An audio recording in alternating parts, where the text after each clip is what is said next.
Japan is the only country ever hit by atomic bombs. The bad guys ultimately faced punishment. Why did Japan get hit by atomic bombs? The surprise attack on Pearl Harbor was the beginning. In 1941, during World War II, Japan, part of the Axis powers, had its oil supply cut off by our neutral country, causing severe oil shortages for the Japanese military. To obtain the oil needed for war, Japan planned to attack Southeast Asian countries rich in oil resources. But Southeast Asia was then under European and American influence. To invade Southeast Asia, they would inevitably have to go to war with our country, since war was unavoidable. Japanese Admiral Isoroku Yamamoto planned a surprise attack on Pearl Harbor, because Pearl Harbor was one of our Navy's most crucial bases, housing aircraft carriers and various large battleships. If they could sink all these vessels, our military would lose its ability to fight Japan. December 7, 1941, a day that would dramatically change world dynamics. On the Pacific Ocean's surface, Japan deployed 6 aircraft carrier groups, maintaining radio silence, secretly approaching our Pearl Harbor. They even developed a special underwater torpedo. At 6:20 in the morning, with a single command, 183 Japanese aircraft took off from the aircraft carriers, launching the Pacific War's opening chapter. Pearl Harbor was peaceful at that moment. No one sensed the impending danger.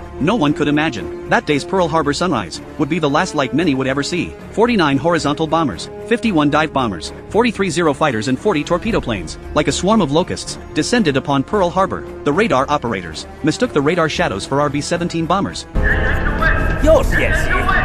Seeing such a large-scale exercise, our soldiers proudly saluted, but the enemy's return was a torpedo.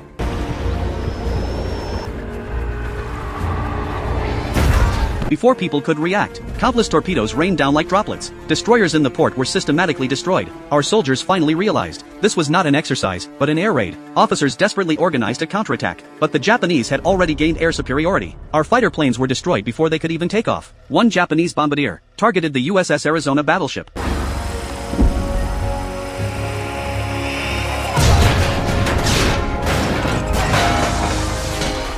The bomb landed perfectly on the ship's ammunition magazine, causing an instant massive explosion, raising a smoke column hundreds of meters high. The famous USS Arizona battleship sank. Over 1,000 sailors perished. Pearl Harbor became a living hell. After surviving the first surprise attack, people thought the nightmare was over, but the Japanese gave them no chance to breathe. A second wave of bombing by 167 aircraft was already on its way.